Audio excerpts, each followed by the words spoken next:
Coming at you from New Jersey, the capital of misery, and the place where metal forgot to die. This is the Here Lies Metal podcast, and we are here with an extra special new camera angle and an extra special new episode, which I'm going to leave Maledictus to explain. And Samanthar will assist. That, by the way, that's who we are. So we have a box here today, and that box was donated to us by a very special metal fan. You could say someone that has much knowledge, much great wizardly knowledge in the area of metal and all music, really. And he basically was moving, and he gave us all of his CDs. So we have this huge cache. I love CDs. Mm-hmm. I'm not crazy about them, but there's some gold in here. I'm kidding. Okay, yeah, it's true. You're a tape person. They're not tapes, because no one would have tapes, actually. People would just throw their tapes out, Well, probably not anymore. But yeah, so we're gonna do a new series here on the Here Lies Metal podcast, where we're gonna go through this box. Every couple of episodes, we'll do another episode because there's probably like a few hundred CDs, maybe, and we're gonna kind of go over each one, not necessarily in-depthly, but it might take a long time to actually go through all these. So we'll take about 20 minutes each time on this. Bill, as you do, we have a different camera angle here because it's a different kind of show. So this is like the low production camera angle. Don't judge me. So yeah, we're in the same camera today. It's very different. Okay, so let's. Right. So you pick the CD, and I'll see what I know about it. I might not know anything about it. Pick something in here. Okay, grab it. Oh, look at that. Oh, that one. I know. We all know. I know what that is. Yeah, we know that one. It's Merciful Fate, The special. Beginning. I wonder if that is... It's out on Roadrunner, 1987. Okay, so that's a Roadrunner release, music nerds. We have to This is a compilation, correct? I think In the Beginning is a compilation. So I think this is an original CD. Oh, that compilation, yeah. So yeah, good music here. Mm-hmm. Got A Corpse Without a Soul, one of my personal favorites. Yeah, sort of a mix of the first few albums, I guess. So folks, what we're going to do with this, don't worry, for the music nerds, I'm going to Discogs all this stuff and make a list afterwards, because I can't. Yeah, I'm going to verify that that's an original pressing we'll CD. Do that for you. We're going to, so we can get a value on this box. We should put the value, estimated value total at the bottom here. So this has all like the hits, basically. This you'll love this. All the early hits. Yes. What's next? Vanilla Fudge. Okay. That's Renaissance. All right, I'm not familiar with this one, but we all know Vanilla Fudge. I believe that's Carmine Appice's band. This was released on Sundays in 1998, but I don't think this is an original pressing. Nah, probably not. No, this album is from 1963 or 68. Yeah, so I mean, I bet this probably isn't even. So we're gonna guess, what is this, Prague? If it's Vanilla Fudge Prague, I don't know, folks. Is psychedelic? Yeah, maybe it's like psychedelic. It's kind of like some of the first like pre-Sabbath metal in a way. There's no liner notes that I could read. The type is like. All right, you'll look at that later. Yeah, we'll find out. But I think comment down below if that's true. Yeah, I'm gonna pick this. Uh-oh. I'm not looking at what I'm picking. Okay. All right, well, there it is. There it is. What's that? We know that one. It's Sleep. This is Holy Mountain. Yeah, that's Holy Mountain. There's a little damage on the jewel case here. These jewel cases are a little beat up. These have been used. Mm-hmm. This came out on Mosh. What is that? I'm not familiar with that label. Is that Mosh Records version? It says Mosh here. Yeah, that is an album. It looks like a label that doesn't exist anymore. Really? Yeah. That was like a thing back in the day. Yeah, obviously seminal. Yeah, stoner album. We know that this is one of their earlier things when they were young. Like, look at Matt Pike here; he's like a child. Yeah, I mean, you could see this. This is just this is. I guess they did this before they did a Dope Smoker. Yeah. Yes. Yeah. I think Dope Smoker is what caused them to kind of. Yeah, this is more stop. of a normal album. Yeah, this is this is very stonery. Is this their second album? I think it's their second album. Yeah, I want to say this is their second album. Yeah. Okay, moving along. Bam! Iron Maiden, Peace of Mind. Okay. Classic. Yeah, obviously this is, everyone has that in their collection. Out on, this is released by Capitol. Yep. Original. Says 1983 EMI. It's crediting licensing to EMI. We'll look it up later. Yeah, that's definitely probably the original label it came out on. So, yeah, probably. But this is on Capitol. Very good condition, too. Excellent condition. This thing has hardly been touched. It's got the Trooper on it. Okay, is that the one with the Trooper? Okay. Yes, I have it right in front of me. Troopers on some. I'm not a huge Iron Maiden head, so I'm more of a songs person, so I don't know I'm not sure necessarily know which album things are where on. they Just kind fall of in the like a albums. general timeline. But I would say this one's pretty good. Okay. I think Power Slave is my favorite Iron Maiden album. All right. That one's got I some stand good stuff corrected on it. on that one. All right. What's next? Nightstick. Okay, Nightstick. That Blotter. was a weird band. That was a weird band he used to really be into. I don't know what ever happened to them, but what can I really classify them? They were kind of just like a crazy kind of. They're out on Relapse. They were on Relapse. All right. It's got a sticker on it. It says Blotter dissolves into heavy dirgeous psychedelia. All right. That's Dirgish. Yes, they're obviously doing acid on the cover here. Yeah, with influences drawn from 70s acid rock, channeled with the aggression of punk and hardcore. All right. I like when the label would put like what this And is. they're all doing like this guy's only got 2, but the other guy's got 3 tabs. That's a serious dose. That guy is early. I don't know, when did Relapse start as a label? probably in the 80s, I would think. I like when the labels would actually tell you what this is. They'd put it on the CD, like, what is this? And they would kind of give you a description of what. I feel like it's weird because like usually there's like a plastic on here, and the sticker would be on the plastic. On the outside, right? But this is maybe our friend here put the sticker, reapplied the sticker. It was probably sold just like this. I feel like in the store where he bought it, it probably came from like they have like a clown they hang out with. It's almost like the guy from Neat. From that cartoon with the metal guys. What is that? Metalocalypse. Metalocalypse. Yeah, they got the cocaine. the cocaine clown. to the David Lee Roth guy, right? So I don't know much about. I don't remember much about these guys, but we'll have to look more into them. But they were definitely a favorite of the donators back in the day. Should he have a code name? What should we call him? You think about that. Yeah, I'll think about that. All right. Got something here. Emperor. There it is. Emperor. The Nightside Eclipse album. If I could show it to you. Okay. Yes. And that was that 90s Emperor. I think Emperor is only 90s. Really? In the Nightside Eclipse. This is probably like 93 or something. Emperor doesn't make albums anymore? What did this come out on? It's got a Century Black. That must be some Century 1995. Media. Is that some like subversion of Century Media or something? Licensed from Candlelight Records, so I think this was a reprint. But yeah. Interesting. I never liked these guys. This was like stupid black metal. Never liked Emperor. I wouldn't call it stupid. Stupid black metal. Not a fan. It's atmospheric. Yeah, I don't like it. Black no metal. thanks. Boring. But that's an important album in history. If you want to go to sleep. What is this? What is this? Is that's Neil Diamond. Okay, so not all of this is going to be metal, folks. 3-chord opera. I wonder what this is. I'm not familiar with this album. What Is that on Columbia? Yeah, familiar. It's going to be on the big labels. I'm not familiar with any of Neil Diamond. Do you recognize any of these songs? Because obviously Neil Diamond has hits that you all know, right? They play it at weddings and stuff. Mission of the special song. My Special Someone. I don't know it. I don't know it either, but I think it sounds very nice. These are deep tracks. This is from a professional Neil Diamond listener. Chime in if you know anything about Neil Diamond. It's not for the normie Neil Diamond fans. There's a sticker on here that says the new all caps album. When did this come out? Do we know when it came out? 2001. All right, so maybe it came out in 2001. It might be a reprint. Who knows? But he looks old here, so this is probably. It probably did come out. We're buying. Would this be an ironic purchase? I think he was really a Neil Diamond fan. I think he's a legit Neil Diamond. I think he really likes the music. I don't think he's like, I like Neil Diamond. I think it really does something for him. All right. This jewel case is broken. And if you bought this one, you probably are really into Neil Diamond. Like it's not that. All right. Screamin' Jay Hawkins. The great Screamin' Jay Hawkins. Put a spell on you. Screamin' Jay Hawkins invented metal. Okay. Before everyone else, Screamin' Jay Hawkins was going crazy, talking about witchcraft and shit. Long before everyone else. He was a crazy guy. Listen, check out Screamin' Jay Hawkins. It is good stuff. Screamin' Jay Hawkins, I think. I don't know who this is. You should start listening to Screamin' Jay Hawkins. You should do an educational video. He did the song "I Put a Spell on You." He obviously didn't write that song, but many people did that song after him. But might be a song you know.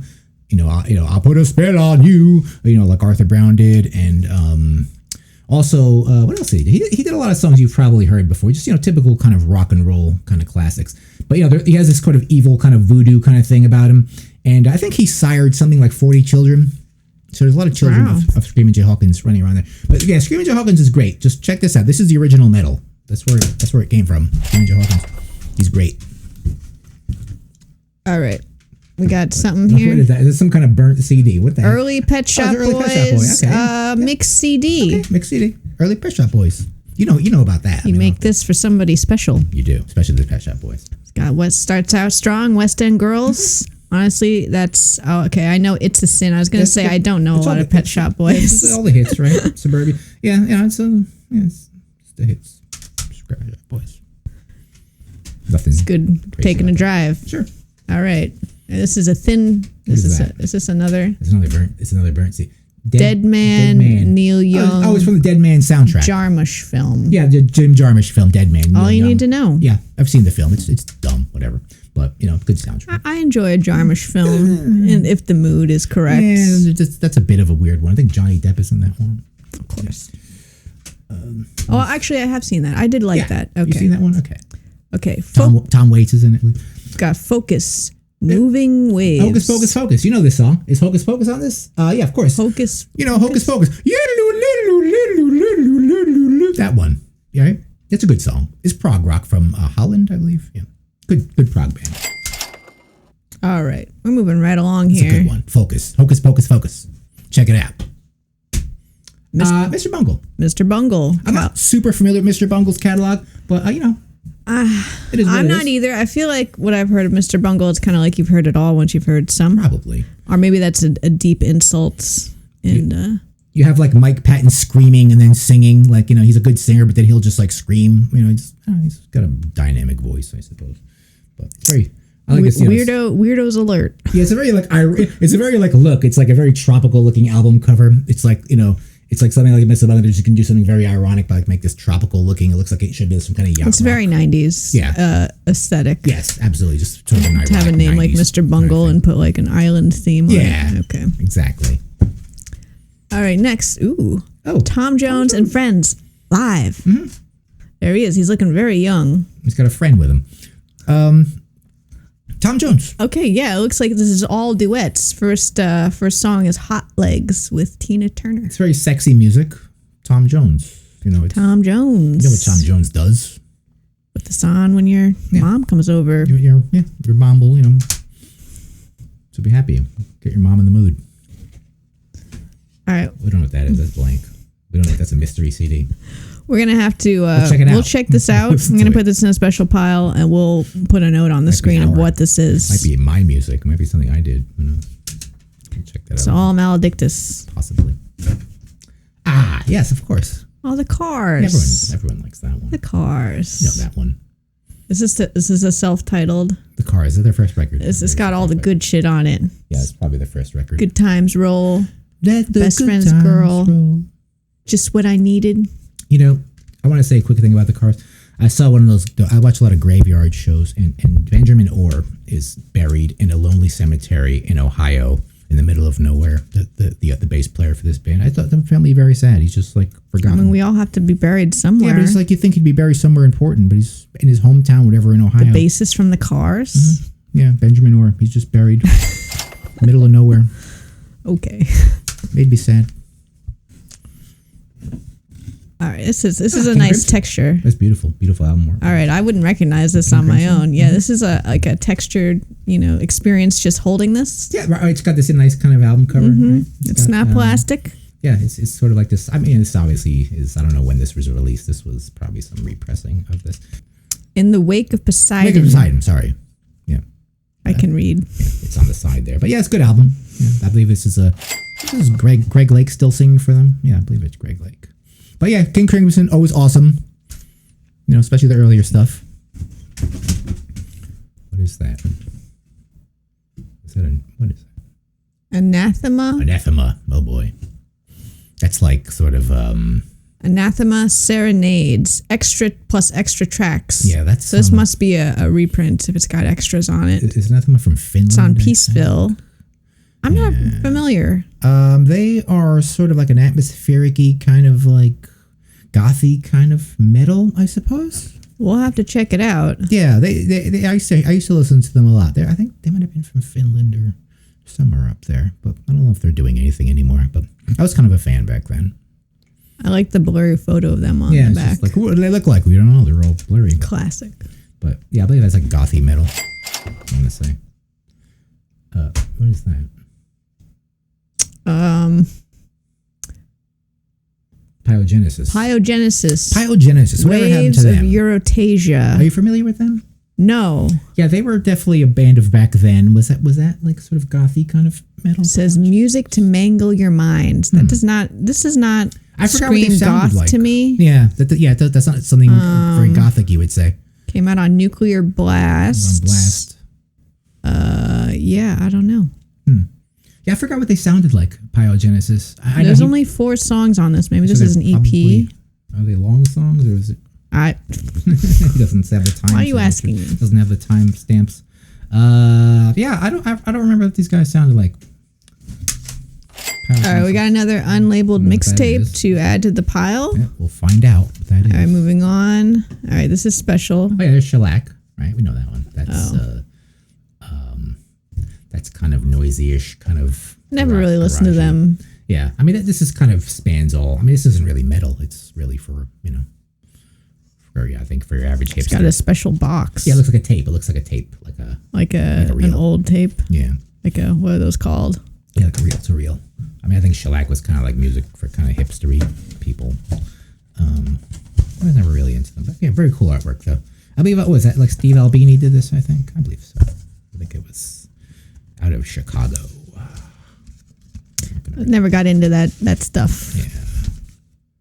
I believe it is Steve Albini, yes.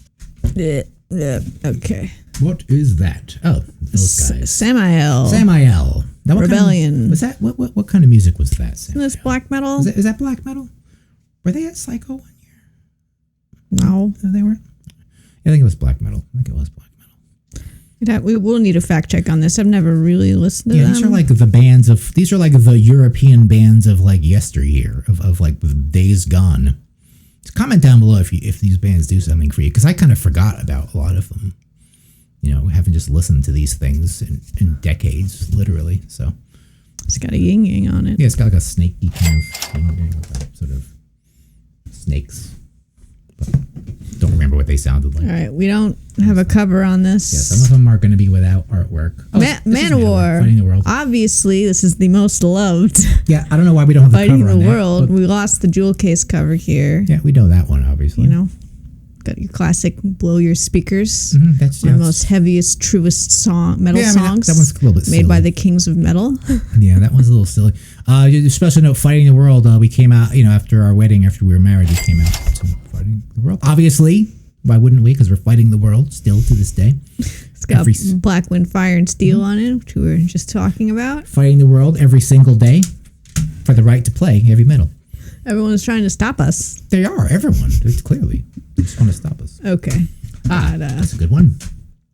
What is Gentle Giant. Beautiful prog rock. These guys, they do too much. They do too much, especially with their vocals. This is called Acquiring the Taste, which is why it's... Yeah, it's a very kind of... This is quintessential kind of prog rock cover and name. The album cover is very... there's a lot of innuendo in there. There's a butt. And also, like, it's you got to... This is how the album actually is, and you got to turn it. Oh, I see what's going on there. Yeah. Mm-hmm. The prog rock bands back then were very naughty. They were all perverts. They were all they were very naughty, all of them. Especially that band, like they dressed like in weird little children. Yeah, they were just like little boys. They were weird dudes. Great vocal harmonies on that band. What is this? That looks like movie soundtrack. Yeah, movie soundtrack. Clint Eastwood, A Fistful of Dollars. Yeah, maybe some Ennio Morricone songs. Just westerns, spaghetti westerns. We got some Ennio Morricone. We could give this to your dad. Yeah. Your dad would love this. Yeah, maybe. I probably like it. He was talking about Ennio Morricone for like 20 minutes the last time we were at Buffet. Yeah, that's true. He was. But, he's probably not going to listen to a CD. I mean, he'd probably he'd be like, he'll just go on YouTube and listen to he knows how to do that. So, but, yeah. Yeah, good songs. Very influential for me. Just trying to be thoughtful. Yeah. All right, we only got time for a couple more. What is this? The Angels of Light. That looks like a Swans album. Yeah. I think this is a Swans project. Yeah. Oh yeah. Maybe like a. But it's not Swans. It's got like Swan. Michael Gira on it, maybe. Yeah, definitely Michael Gira. I was vaguely aware of this Yeah, stuff. they're a bit much for me. I never. What is all this? There's all this writing in it. Jesus. Yeah, I don't know. That looks very. I think I might have bought an Angels of Light album at some point. Okay. Yes. I had a crush on a guy who worked on a record store who really liked Swans. Yeah, record store guys always like Swans. That shit's a little crazy. I have to admit. It was all right. Okay. Hawkwind. Church of Hawkwind. Hawkwind has so many albums. Some of them with Lemmy, some of them without, but they're good songs. Hawkwind's a great influencer of metal, I would say. All right. That was our final one. That's it, folks. So we're going to cut ourselves off at like 20 minutes on this because we'll be here all day. But folks, this is going to be a reoccurring series. We'll do one every couple of episodes where we talk about CDs in the box. Eventually get through all of them, and we'll tell you about all these CDs we have. And comment down below if these things do anything for you. But we're going to go through every single one. We'll see if we'll have a running total of potential value. Yeah, we'll see. The treasure box. This is a project for all of us to look after. We're also going to be involved. A friend of mine are also going to be involved in archiving all these and digitizing all of these. So that might take a while. So we're going to basically make. Is that necessary? For him, it is. It wasn't my idea, but he likes to catalog everything for the history, for the future of mankind. So we're going to do that. So folks, thanks for watching this special episode of the Here Lies Metal podcast, and we'll get back to you with more interesting CD picks from the weird CD box. It'll be more Neil Diamond. There will definitely be more Neil Diamond in there. I have a hunch, but there'll be it's going to be a very eclectic mix of CDs. And and if you're truly into metal, you should have an eclectic selection of music. You shouldn't just be metal for you. If you're just into metal, and I doubt you are, but maybe some of you are, you need to expand your horizons and your palettes so you know of all music. That's my opinion. That's how I look at it. What do you think? I don't know about ironically buying Tom Jones CDs. I don't know if it was ironic. I think he really did something for him. Not for me. I wouldn't buy Tom Jones irony is a thing. And you can enjoy things ironically. It's a fine line, and some people do that. But, I'm not sure if he was one of those people. I think it really did something for him, knowing the kind of person he is. But there are people that definitely do that, though. But whatever, to whatever your choice is, whatever you want to do, you're listening to different music as opposed to just metal. But you should listen to the Cars. Definitely. The Cars are very important in so many ways. So, basically everyone wanted to sound like them. So, all right. So, folks, let's close this one. And we'll see you again with another episode, another review episode soon, and another CD analysis episode, and hopefully something else. So, thank you for watching. We'll see you again soon.